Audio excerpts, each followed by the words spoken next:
Kabanata 521. Nag-clear throat si Sean. Wala. Laming-galinga si Benjamin sa paligid, at sa wakas, napatitig ang mga mata niya kay Erisa. Ano ang biro? Hindi namin sinasabi sa'yo. Sinaman siya ng tingin ni Erisa. Pinaikit ni Benjamin ang hugis almond na mga mata at kumislap ang mga ito. Nag-snigger ang magagandang bata. Hehe, ito ay isang sikreto. Tuwang-tuwa si Jasper. Tumango si Benjamin bilang sagot. Pagdating ng waiter ay mabilis na umorder si Erisa ng cheesecake para sa kanila. May iba pa ba kayong gustong magkaroon ng mga bata? Mommy, ang sarap ng cheesecake. Sagot ni Zachary. Napatingin si Erisa sa kanila at tinanong si Tim, Tim, may gusto ka bang panghimagas? Iuutos ko para sa iyo. Kahit ano ay maayos para sa akin. Tiningnan ni Tim ang masaganang spread sa mesa na mas maganda kaysa sa mga Christmas dinners niya noon. Ano pa kaya ang hiling niya? Tumango si Erisa at humarap sa waiter, cheesecake na lang, tig-isang slice para sa atin. Oo, ginang. Magalang na yumuko ang waiter at tumalikod para ayusin ang order. Nag-vibrate at nag-ring ang cellphone ni Benjamin. Ito ay isang tawag mula kay Darius, ang kanyang ama. Nahanap mo na ang bata. Bakit hindi ka pa bumabalik? Napatingin si Benjamin kay Tim. Hindi ka agad. Nasaan na kayo ngayon? Darating din ako. Hindi na makapaghintay si Darius na makilala ang apo na ngayon lang nila natagpuan pagkatapos ng mahaba at mahirap na paghahanap. Agad siyang tinalikuran ni Benjamin. Huwag na sanang lumapit at dagdagan pa ang kalituhan. Wala kaming oras para alagaan ka. Sa kabilang dulo ng linya, galit na galit si Darius. Kasing fit mo ako, hindi ko kailangan ng kumuha. Alagaan mo ako. Ang gusto ko lang ay makita ang aking mahal na apo. Ipadala sa akin ang lokasyon ng mabilis. Dahil dito, ibinaba ng Grand Old Mr. Graham ang telepono bilang patoto ng kanyang malakas na karakter. Ibinaba ni Benjamin ang kanyang telepono nang hindi ipinadala ang lokasyon kay Darius. Narinig ni Erisa na nakaupo sa tabi niya ang sigaw ni Darius, kaya napatingin siya sa kalmadong si Benjamin. Hindi mo ba ipinapadala sa kanya? Ipinatong ni Benjamin ang kanyang braso sa likod ng kanyang upuan, isinandal ang kanyang mahabang katawan dito.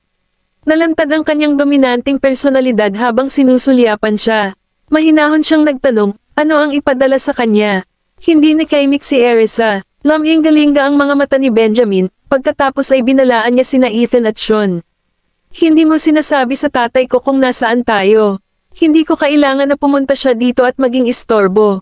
Mga anak din kayo. Binalaan din ni Benjamin ang mga bata. Napaawang ang lobby ni Gavin. Sasabihin ko kay Lolo na sabihin mong istorbo siya. Hindi natakot si Benjamin. Kung maglakas loob kang sabihin sa kanya, iuuwi kita. Napabuntong hininga si Gavin. Sa personal, hindi sinangayunan ni Erisa ang paraan ng pakikisalamuhan ni Benjamin sa mga bata. Madalas niyang pananakot sa kanila. Sweetheart, nandito na ako. Pipigilan ko siya kapag sinubukan niyang pabalaykan ka. Binigyan siya ni Gavin ng napakalaking ngiti na naging singkit na mga mata. Mommy, ikaw ang pinakamahusay. Hindi ba siya papasok sa school? Ngumuso si Benjamin. Kailangan niyang paalalahanan ang kanyang asawa na patuloy na lumalaban sa kanya. Panimula ni Erisa, tama yan. Kailangang bumalik sa paaralan ang mga bata. Bakit hindi dalhin si Madam Mary sa Delmore para magamot? Nagpropose siya, nakatingin kay Benjamin para sa reaksyon nito. Sa ganoong paraan, makakasama niya ang mga bata. Si Gavin at ang iba pang mga bata ay kailangang bumalik sa paaralan sa Delmore. Pagkatapos, hiwalay na sila ni Tim. Kung si Mary ay ginagamot sa North Stream, hindi pupunta si Tim sa Delmore. Kaya, ang pinakamagandang solusyon ay dalhin si Mary sa Delmore para sa paggamot. Hindi agad pumayag si Benjamin. Pag-uusapan natin ito pagkatapos ng ating pagkain. Natigilan si Sean sa sagot ni Benjamin. Iyon ang side ng dati niyang kaibigan na hindi pa niya nakikita. Palihim, kinunan niya ng litrato si Benjamin na magiliw kay Erisa at ipinadala ito kay Kingsley. Napakahigpit ni Kingsley sa conference room at lahat ng kanyang mga subordinate ay nasupil. Out of the blue, nakita niya ang picture na pinadala ni Sean sa kanya at tumawa siya ng malakas. Napakalandi niyan. Agad namang napatingin ang lahat sa komperensya ng may pagtataka. Nasisiraan na ba siya ng bait dahil sa stress? Napagtanto ni Kingsley na nasa kalagitnaan siya ng isang conference, kaya pinandilatan niya ang lahat ng pares ng mga mata na nakatingin sa kanya ng may pagtataka. Ano, hindi mo ba ako nakita kanina? Lahat ay natulala. Kabanata 522. Tapos na ang meeting. Bakit may meeting pa ng madaling araw? Pagkatapos ng kanyang pagsabog, tumayo si Kingsley at lumabas ng conference room. Pagkatapos, tumalikod siya at inutusan ang kanyang katulong. May dumating kaya kailangan ko munang malayo.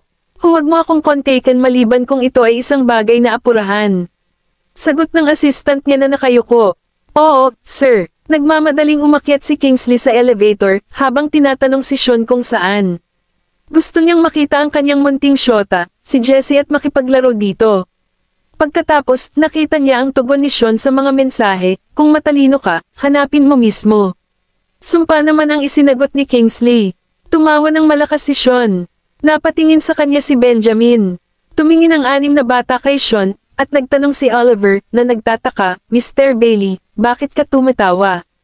Tinatanong ng Tito Kingsley mo kung nasaan na tayo. Hindi sinabi ni Sean na sinumpa siya ni Kingsley. Iniunat ni Ethan ang leeg at sinilip ang phone ni Sean. Napangisi siya nang makita ang mapaghiganting mensahe na ipinadala ni Kingsley. Parang kakaiba sa kanya na masayang tumawa si Sean matapos siyang pag-alitan. Sean, itikom mo yang bibig mo. Uminom si Benjamin ng tubig at binalaan siya. Sure, hindi ako umimik. Huwag kang mag-alala. Dali-dali siyang sinigurado ni Sean. Noon lang inalis ni Benjamin ang mabangis na tingin sa kanya.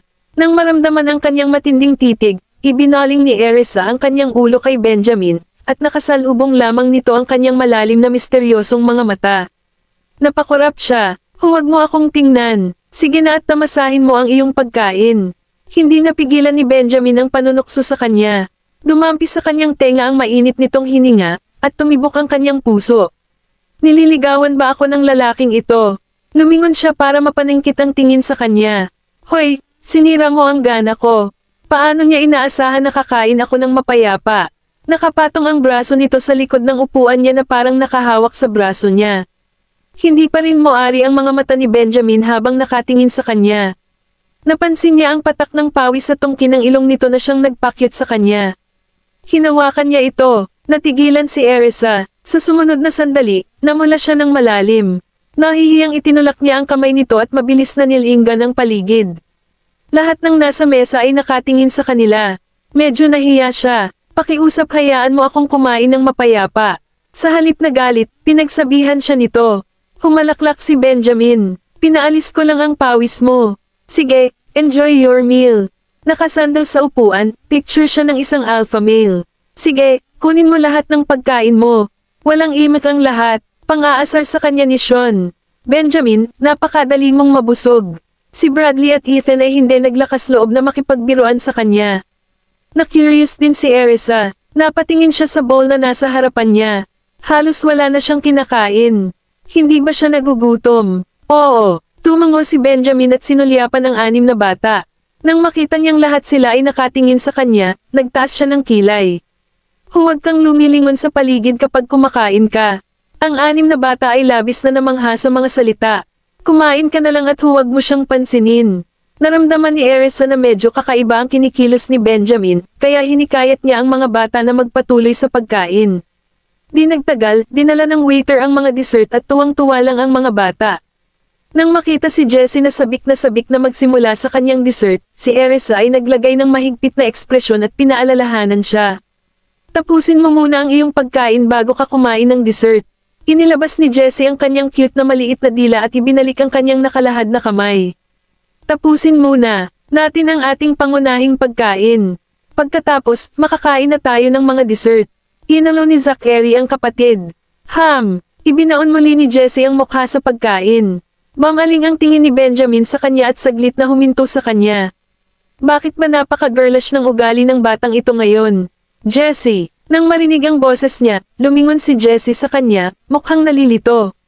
Mr. Graham, kinakausap mo ba ako? Oo. Tumango si Benjamin. Kapag kumain ka, huwag mong iyuko ang iyong ulo sa pagkain. Kumain ka na parang mga kuya mo. Kumurap si Jessie, tumingin kay Benjamin, at pagkatapos ay sa kanyang mga kapatid. Nagsimula siyang kumain muli, kumagat ng maliliit. Hinaplos ni Erisa ang kanyang ulo. Maghintay ka, sasamahan kita. Pinaalalahanan niya ang 5 pang bata.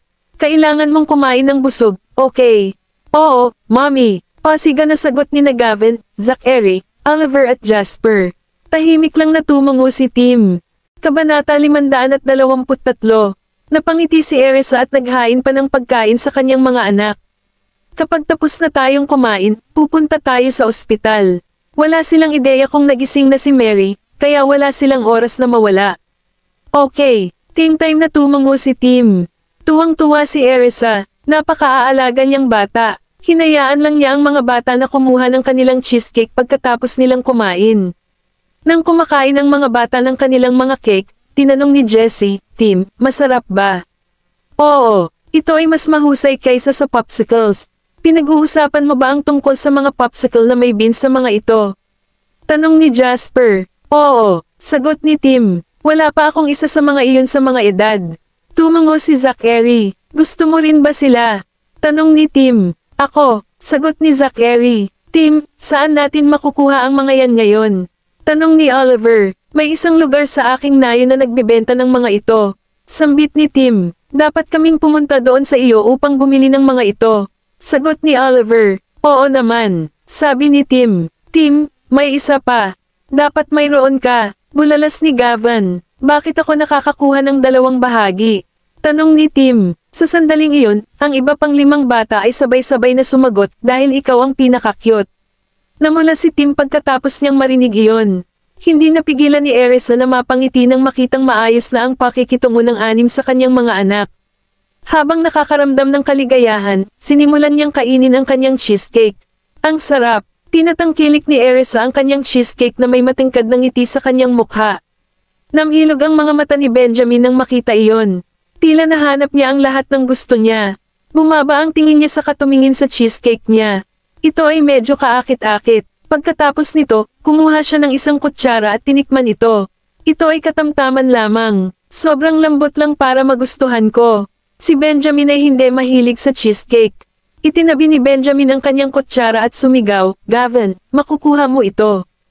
Ayoko nang tira mo. Walang pag-aalinlangan na tinanggihan siya ni Gavin. Tumaas ang kilay ni Benjamin at sinabing, isang subaw lang ako. Tsaka malinis naman yung kutsara ko. Tumango lang si Gavin bilang sagot. Noon, inaagaw niya ang pagkain ni Benjamin sa tuwing nakikita niya itong kumakain ng nagustuhan niya. Kukunin ko. Kinuha naman agad ni Erisa ang cheesecake. Kumunat ang noo ni Benjamin at sinabing, hindi ka dapat magkaroon ng sobra. Kaya naman hiniling ni Benjamin kay Gavin na kunin ito. Si Gavin ay mahilig sa dessert, no? Nagpunta pa siya sa airport para bumili ng para sa sarili niya. Iyon ang naging dahilan ng pagkakamali noong nakaraan. Kung hindi ko mahahanap ang mga batang ito kung hindi niya ginawa iyon. Sa mga kaisipang iyon sa kanyang isipan, agad na lumuwag ang ekspresyon ni Benjamin. Hindi naman ganoon karami. Dati mayroon akong higit pa rito. Hindi siya pinansin ni Erisa at ipinagpatuloy ang 2 bahagi sa kanyang sarili. Mami, pwede po ba? Habang may sariling portion, naglalaway si Jessie nang makita niya ang 2 portion ng cheesecake sa harap ni Erisa. Ngumiti si Erisa kay Jessie bago siya pinakain ng isang kutsara. Napuno ng tuwa si Jessie. Kinain niya ang isang katsarang cheesecake at sinabing, Mami, ang sarap. Tumawa ng mahina si Erisa. Di ba pareho tayo ng cheesecake? Paano mas masarap ang sa akin? Hehe, humajejek si Jessie. Jessie, makukuha mo ang akin. Itinulak ni Tim ang isa sa kanyang mga bahagi kay Jessie. Agad namang umiling si Jessie at itinulak ito pabalik kay Tim. Hindi, ayos lang. Dapat kang magpatuloy, Tim. Niloloko ko lang si Mommy. Wala siyang puso na kunin ang bahagi ni Tim. Sumulyap si Tim kay Jessie at nagtanong, paano ito? Ibabahagi ko sa iyo ang kalahati nito. Tumingin si Jessie kay Tim at mahinang. Sinabi, you can have it, Tim. Akin na lang kukunin ko. Napansin ni Tim na nahihiya siya, kaya kinuha niya ang kutsara niya at binigyan siya ng cheesecake niya. Matingkad na ngumiti si Jessie at nagsalita, salamat, Tim.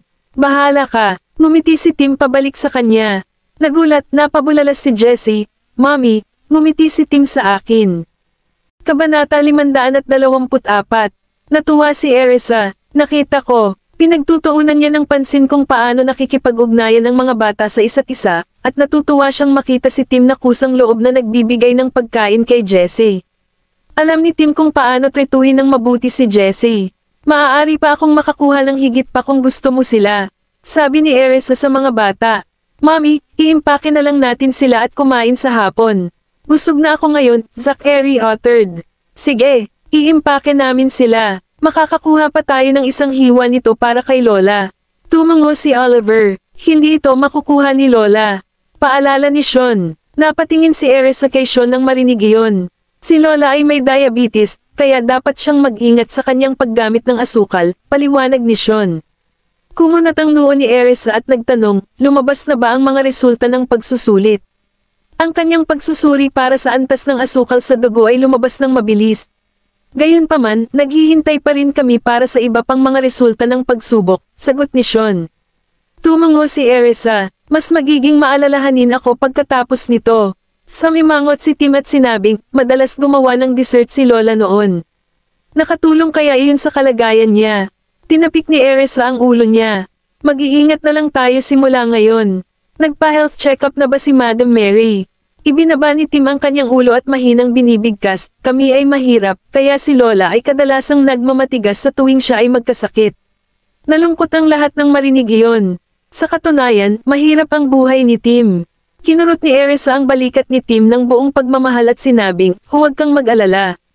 Hindi na mauulit yon. May pera akong panggamot sa sakit ni Madam Mary. Sinulyapan siya ni Tim at mahinang sinabi, hindi namin kayang gastusin ang pera mo, Miss York. May pera ako. Naguguluhan si Erisa kung saan galing ang kanyang pera. Gawin mo. Tumango si Tim. Nag-aalala si Benjamin na baka malulungkot na naman si Erisa pagkarinig sa sagot ni Tim, kaya sumabad siya. Tapos na ba kayong kumain? Dapat tayong bumalik ngayon. Baka gising na si Madam Mary. Oo, siguradong nagugutom si Madam Mary. Sweethearts, tapos na ba kayong lahat kumain? Hindi na tinanong ni Erisa si Tim, dahil mas importanteng tingnan si Mary. Tapos na ako, Mommy. Sagot ni Gavin. Tapos na rin ako, Mommy. Sagot ni Zachary. Tapos na ako, Mommy. Sagot ni Oliver. Ako din, Mommy. Sagot ni Jasper. Busog na ako, Mommy. Sagot ni Jesse. Mabilis na sumigaw si Tim. Tapos na ako, Miss York. Napangiti si Erisa bago pinunasan ng napkin ang bibig ng mga bata. Maghugas ka ng kamay bago tayo umalis. Nang marinig iyon, tumayo ang 6 na bata at naghugas ng kamay. Tumingin si Erisa kay Sean at sa iba pa at nagtanong, tapos na ba kayo? Ngumiti si Sean at sumagot, oo. Tumango rin sina Bradley at Ethan nang tumingin sa kanila si Erisa. Tapos na rin tayo. Tumayo silang dalawa at pumunta sa banyo para samahan ang 6 na maliliit na bata.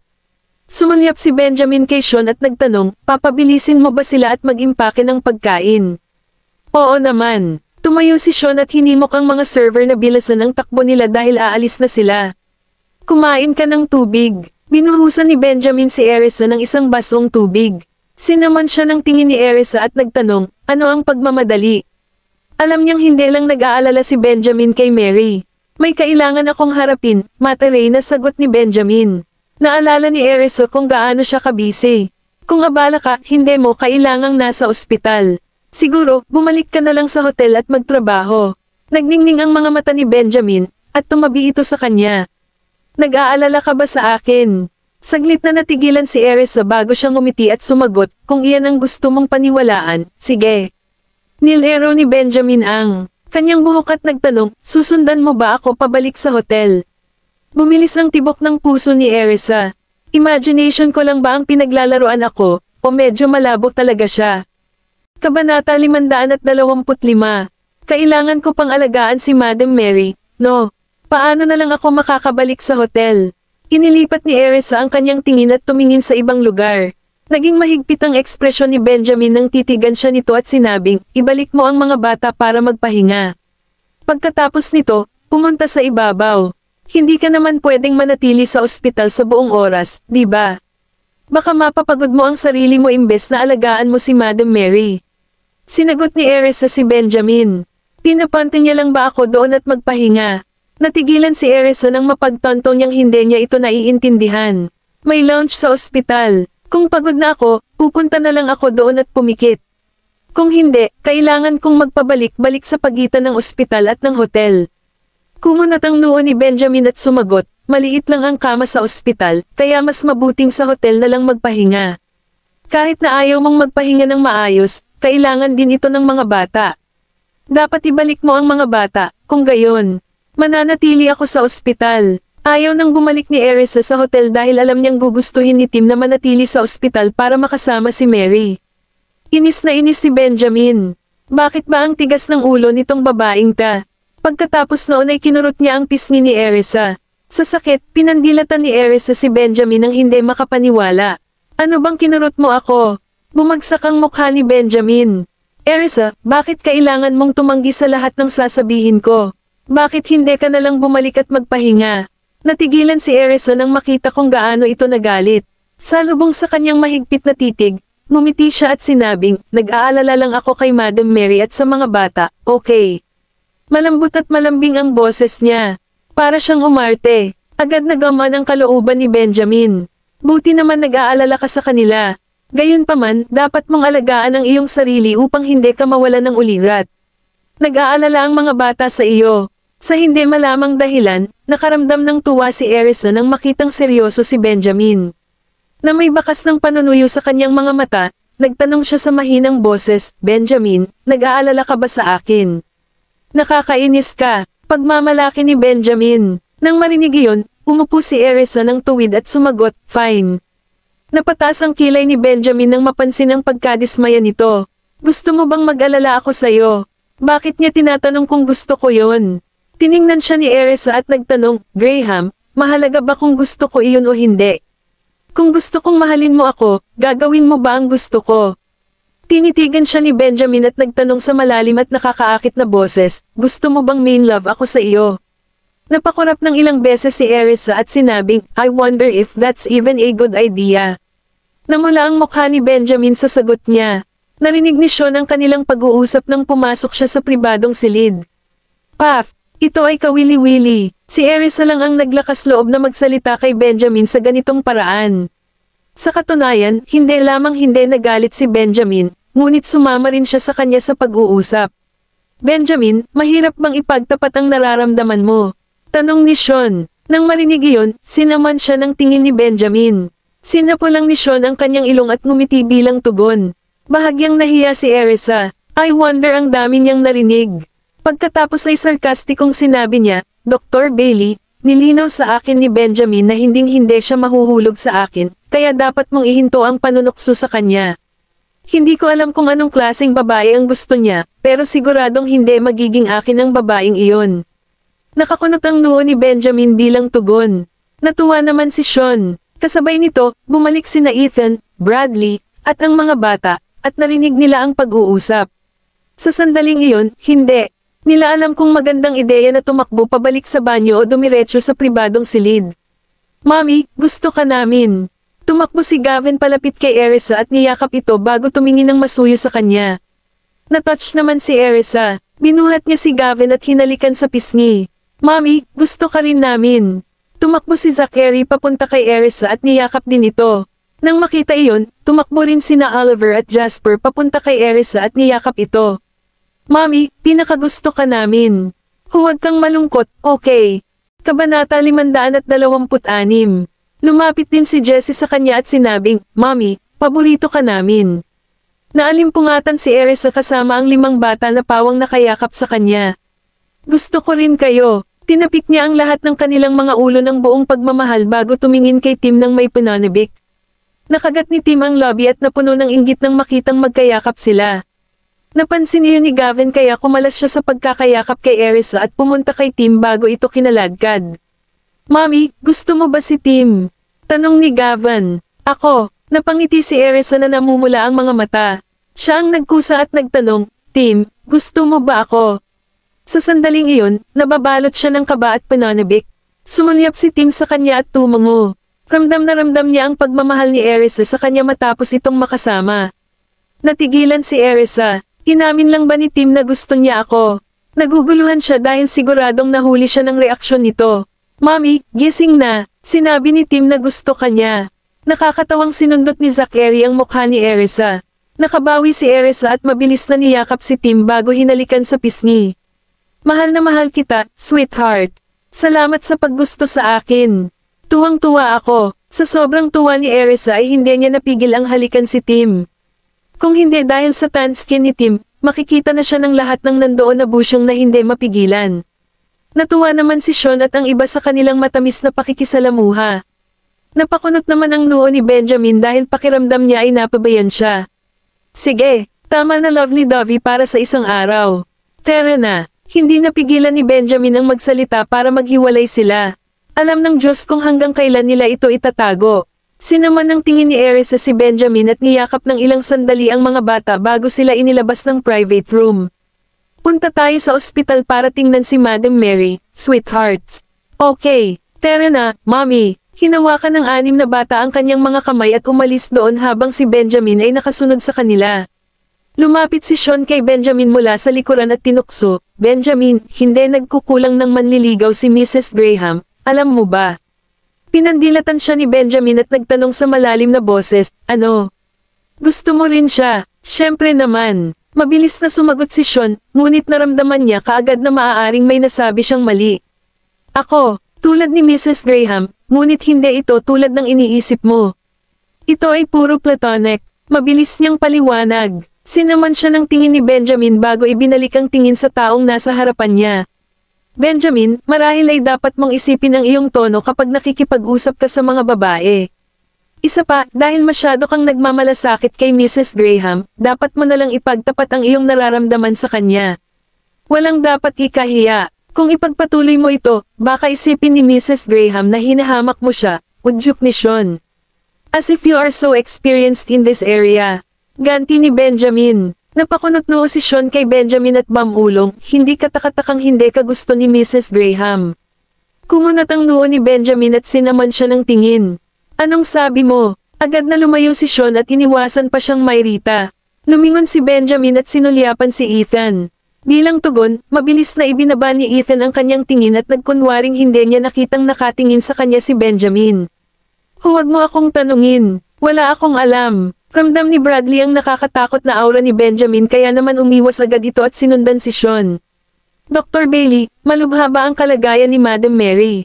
Ang mga resulta ng pagsusulit ay hindi pa handa, ngunit ang lahat ay tila okay sa ngayon. Sumalyap sa kanya si Sean at nagtanong, gaano mo nakatagal kakilala si Mrs. Graham? Nang marinig iyon, tumawa si Bradley at sumagot, matagal ko na siyang kilala. Talagang, kahanga-hanga si boss, at halos idol ko siya. Bakit mo sinasabi? Curious na tanong ni Sean. Nag-alinlangan si Bradley dahil hindi siya naglakas loob na ilantad ang pagkatao ni Erisa. Hindi ko alam kung paano i-describe, pero nakakabilib lang siya.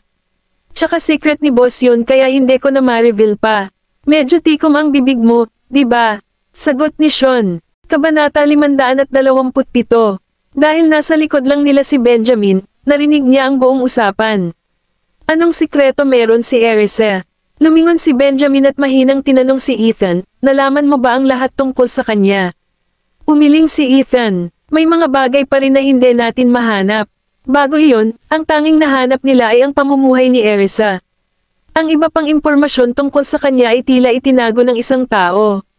Kaya naman, marami pa rin silang hindi alam tungkol kay Erisa.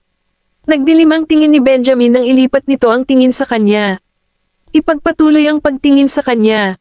Oo, tumango si Ethan. Kasabay nito, nakita rin niyang medyo misteryoso ang mga bata, kaya tumingin siya kay Benjamin at nagtanong, Mr. Graham, dapat ko bang tingnan ang mga bata?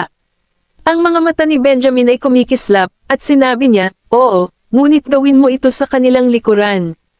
Nagulat si Benjamin dahil nahanap ng mga bata si Tim bago niya ito nahanap. Ang mga batang ito ay napakatalino.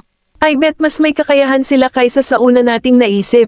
Hindi alam ni Erisa ang pinag-uusapan nila Benjamin at Ethan. Pagkalabas ng restaurant, dinala niya ang mga bata sa kotse. Hinawakan ni Gavin ang braso ni Erisa at tinanong, Mommy, sasama ka ba sa amin sa iisang sasakyan? Natatakot siyang lumabas ito ng sasakyan. Oo, sasakay ako sa inyo. Nasa kanyang mga bisig sina Tim at Jessie habang ang dalawa pang bata ay nakaupo sa tabi niya. Masayang ngumiti si Gavin bago inutusan ang trooper, drive. Hindi ba natin hinihintay si Mr. Graham, Gavin? Tumalikod ang trooper at nagtanong. Hindi naman kailangan yon. Puno na ang sasakyan. Kumunat ang noo ni Gavin at hinimok, bilasan mo at magmaneho. Napaawang ang bibig ng trooper nang masulyapan ang bakanting upuan sa tabi niya. Matapos makita kung paano nakipagsiksikan si Erisa sa iba pang mga bata, tinanong niya, Miss York, gusto mo bang maupo sa harap? Hindi na kailangan yan. Sa likod na lang ako uupo. Gusto ni Erisa na maupo kasama ang mga bata. Tumango ang tsuper bilang tugon. Nang makita ni Gavin si Benjamin na naglalakad palabas ng restaurant, sinabi niya, kung hindi ka magsisimulang magmaneho, lumabas ka at kumuha ng ibang papalit sa iyo. Ako na ang magdadrive ngayon. Mabilis na pinaandar ng chauffeur ang sasakyan at pinaandar ito. Ngumuso si Gavin nang makitang naiwan si Benjamin. Magagalit si Mr. Graham. Humajijek si Zachary bilang tugon. Sumando si Oliver sa bintana ng sasakyan at nakita niya si Benjamin na nakatayo sa labas ng entrance ng restaurant.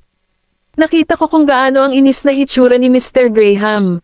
Hehe, deserve niya. Ngumuso si Jasper. Naaliw si Erisa nang tumingin siya sa labas at nakita niya si Benjamin na nakatingin sa kanilang sasakyan. Sige, behave yourselves and sit tight. She then shifted her gaze toward the kids and urged, huwag mong sadyay ng daddy mo, okay? Hindi rin madali ang mga bagay para sa kanya. Sa kabila ng sinabi niya, natuwa pa rin siya nang makita niyang naiwan si Benjamin. Mommy, tigilan mo na siya, okay? Kung hindi niya sinabi sa iyo ang mga bagay na iyon, hindi namin siya sinasadya, pagmamalaki ni Zachary. Napangiti si Erisa, hindi niya mapigilan, at saka, hindi man lang siya nagsasalita ng nasa isip niya. Kahit na minsan ay nag-overthink siya, hindi niya maitatanggi ang pag-aalala sa kanya ni Benjamin. Sa bagay, hindi naman siya cold-hearted sa lahat ng oras. Bakit mo naman nasabi, Mommy? Nagtataka namang tumingin si Jessie kay Erisa. Si Tim ay nakatingin din sa kanya nang nagtataka. Sagot ni Erisa, dahil medyo matagal ng CEO ang daddy mo, may ego siya. Bagamat nag-aalala siya sa akin, masyado siyang proud para sabihin iyon ng malakas. Hindi mo ba naisip na tinatago niya ang totoong nararamdaman niya? Mukhang naintindihan ng mga bata ang sinasabi niya sa kanila. Mukhang ganyan. Ngumiti si Jasper. Si Mr. Graham ay sumugod sa iyo sa sandaling nalaman niyang nagkasakit ka, Miss York. Siguradong nag-aalala siya sa'yo. Sambit ni Tim. May ngiti sa lobby, hinaplos ni Erisa ang mukha ni Tim at tinanong, kasama mo ang daddy mo nang mangyari iyon, di ba? Tumango lang si Tim maya-maya. Kabanata 528. Isang kislap ang sumilay sa mga mata ni Erisa, at tuwang-tuwa siya na unti-unting tinatanggap ng mga bata si Benjamin bilang kanilang ama. Kaya nga sabi ko ang mga salita ng daddy mo ay laging sumasalungat sa kanyang nararamdaman. Ang harsh lang niya sa mga salita niya. Mas nagmamalasakit ba si daddy sa iyo ngayon, Mommy? Tanong ni Gavin. Napansin niyo ba kung paano kami tinitigan ni Mr. Graham habang nakayakap kami kay Mommy? I bet nagseselos siya. Tumawa si Jasper. Marahang kinurot ni Erisa ang pisngi ni Jasper at sinabing, I doubt he was jealous. Gayunpaman, maaaring may inggit siya kung gaano kayo kalapit sa akin. Kung hindi siya ganoon kahigpit sa lahat ng oras, magiging malapit din tayo sa kanya. Reklamo ni Oliver. Matamang tumango si Jessie at sumigaw, nakakatakot talaga minsan si Mr. Graham. Natuwa si Erisa sa mga reklamo ng mga bata. Iniisip ko kung ano ang mararamdaman ni Benjamin kapag narinig niya ito. Walang nakakaalam kung ano ang mararamdaman ni Benjamin, ngunit hindi siya natuwa nang makita niyang umalis si Erisa at ang mga bata nang wala siya. Napatingin si Sean sa mahabang mukha ni Benjamin at ngumiti. Benjamin, dahil umalis na ang sasakyan mo, baka sumakay ka na lang sa akin. Kunin mo dito ang kotse mo. Sinaman siya ng tingin ni Benjamin. Pinunasan ni Sean ang kanyang ilong bago nagmamadaling kunin ang kanyang sasakyan. Sina Ethan at Bradley ay nakasakay lang kasama ang mga bodyguard. Nang dumating si Erisa at ang mga bata sa ward, kagigising lang ni Mary. Pagkatapos ay tinulungan niya si Mary na hugasan ang kanyang mukha bago siya kumuha ng pagkain. Isa, iuwi mo na sila at magpahinga. Siguradong pagod na kayo dito ng maaga. Naantig si Mary. Maging ang pamilya ay hindi masyadong nagmamalasakit. Kapag tapos ka ng kumain, pupunta ako at magpahinga sa katabing kwarto, okay? Nagpatuloy si Erisa sa pagpapakain kay Mary ng pagkain.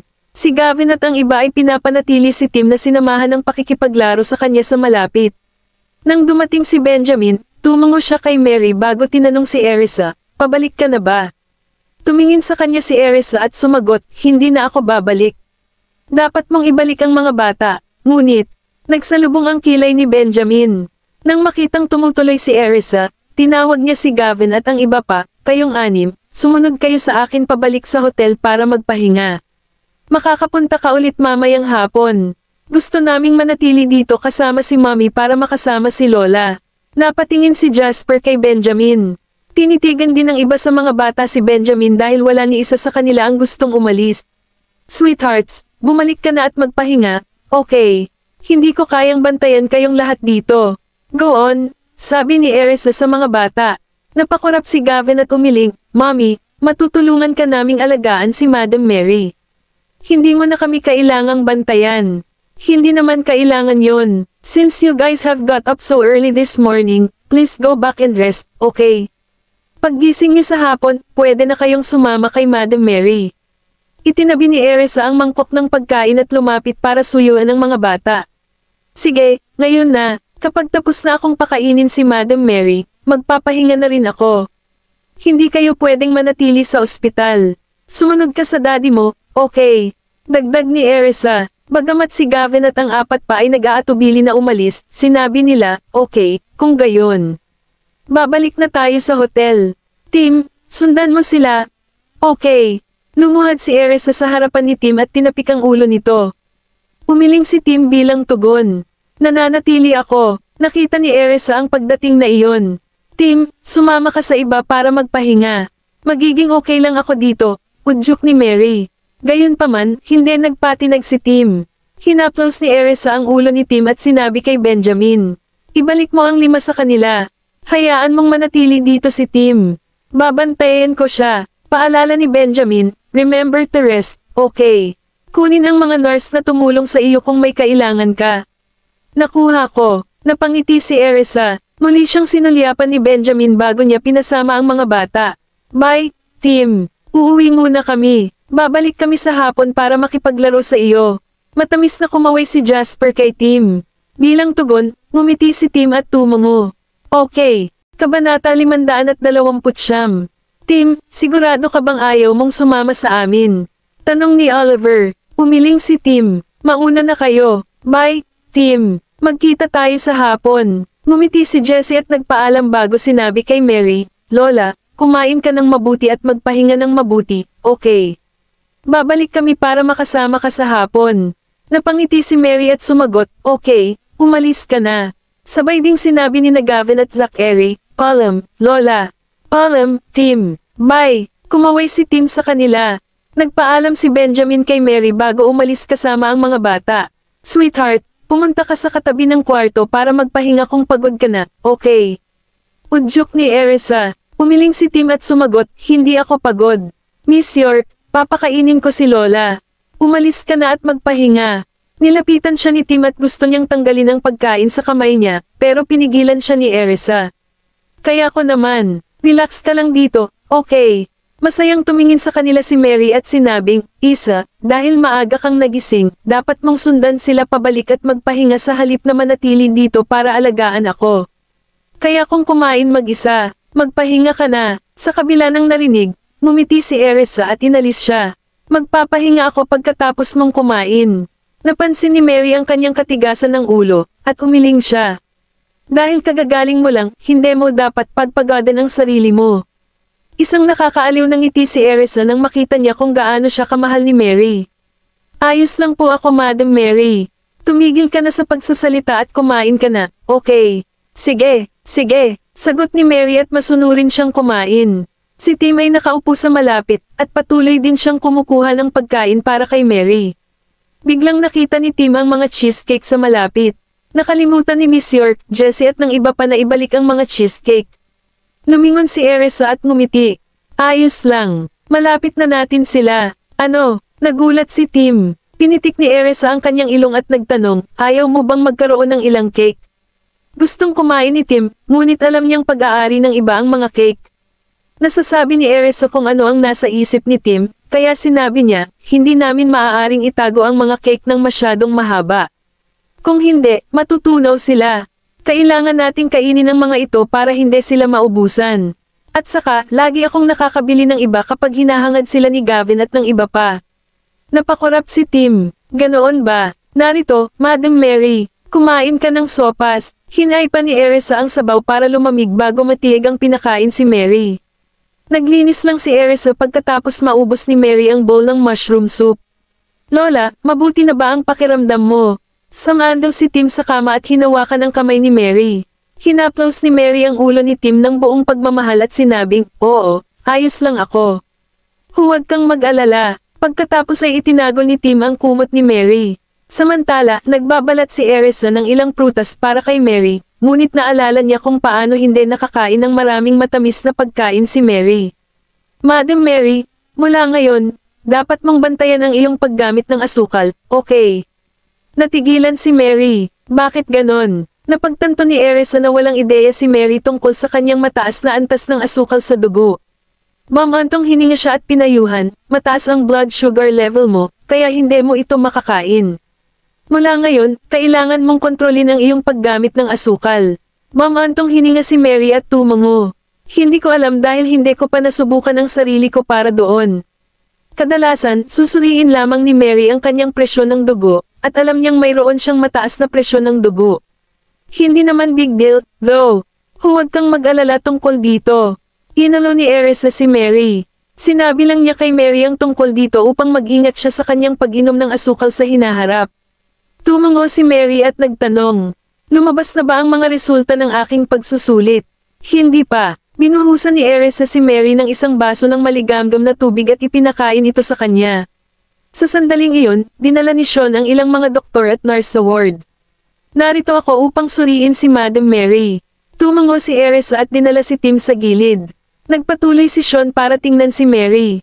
Pagkatapos ay malumanay siyang nagtanong, Madam Mary, okay na ba ang pakiramdam mo? Nararamdaman mo ba ang anumang uri ng kakulangan sa ginhawa? Kabanata 530. Medyo masakit ang ulo ko. Sumagot ng totoo si Mary. Medyo mataas ang presyon ng dugo niya, bilin ni Sean sa isang nurse na bigyan ng iniksyon si Mary. Madam Mary, bibigyan ka namin ng injection, okay? Tanong ni Sean. Kampante si Mary sa pagiging maamo ni Sean. Okay, sige na, mag-ingat ka. Huwag mo nang pahirapan si Madam Mary, paalala ni Sean sa nurse bago lumingon kina Erisa at Tim. Sige na at magpahinga ka na, okay. Ako na ang magbabantay kay Madam Mary. Natigilan si Erisa. Well, may nag-aalala na baka kulang ka sa tulog. Magpahinga ka na, okay, Mrs. Graham. Kung hindi, may magpapagalit sa akin. Pang-aasar ni Sean. Nagulat si Erisa sa sinabi niya. Parang si Benjamin ang nagsabi sa kanya. Pagkatapos ay tumingin siya kay Sean at magalang na nagtanong, hindi mo ba kailangan magpahinga? Dahil si Madam Mary lang ang pasyente ko dito, mas malaya ako. At saka, hindi pa handa ang kanyang mga resulta ng pagsusulit. Magpapahinga na ako pagkatapos niyo magpahinga. Sige na, lumingon si Sean kay Tim at sinabing, Tim, magpahinga ka muna sa mommy mo, okay? Dahil nandito ako, wala kayong dapat ipag-alala, di ba? Sinulyapan lang ni Tim si Erisa bilang tugon. Nakahinga ng maluwag si Erisa nang wala siyang masyadong nakitang reaksyon mula kay Tim. Magpapahinga na tayo pagkatapos nito, sagot ni Erisa at pinanood si Mary na iniiniksyon. Pagkatapos nito, kumuha siya ng isang slice ng cheesecake para kay Tim at nagtabi ng isa pa para sa kanyang sarili. Dr. Bailey, ipamahagi mo ang iba sa inyong sarili, okay? Dahil nakabalik na si Gavin at ang iba pa, matutunaw ang mga cake kapag hindi kakainin. Salamat, Mrs. Graham. Dahil sa tuwa, umupo si Sean at nagsimulang kumain. Sinulyapan siya ni Erisa at sinabing, Dr. Bailey, dapat mo na lang akong tawagan sa pangalan ko sa halip na Mrs. Graham. Ngumiti si Sean at sumagot, nasanay na ako ngayon, Mrs. Graham. Natigilan si Erisa. Sina Erisa at Tim ay pinananatiling sinamahan si Mary ng ilang sandali bago nakatulog si Mary.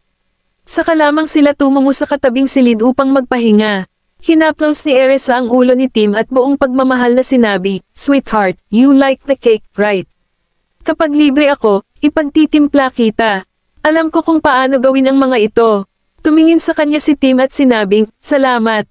Bahala ka. Napangiti si Erisa. Pagkatapos kumain ng cheesecake, kumuha siya ng napkin at pinunasan ang bibig ni Tim.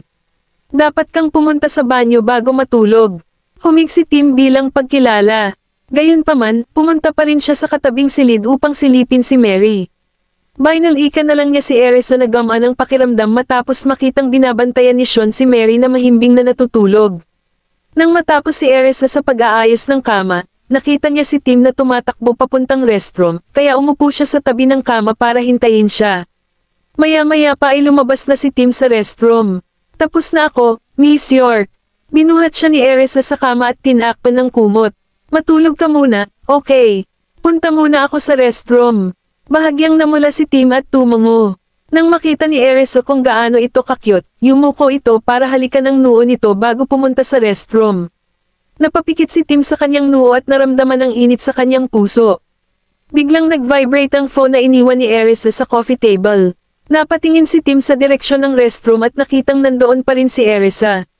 Sumangyap siya sa telepono, at ang nakasulat sa screen ay, "Boss." Natigilan si Tim. Sino ito? Ito ba ang amo ni Miss York? Miss York, ang iyong telepono ay nagri-ring.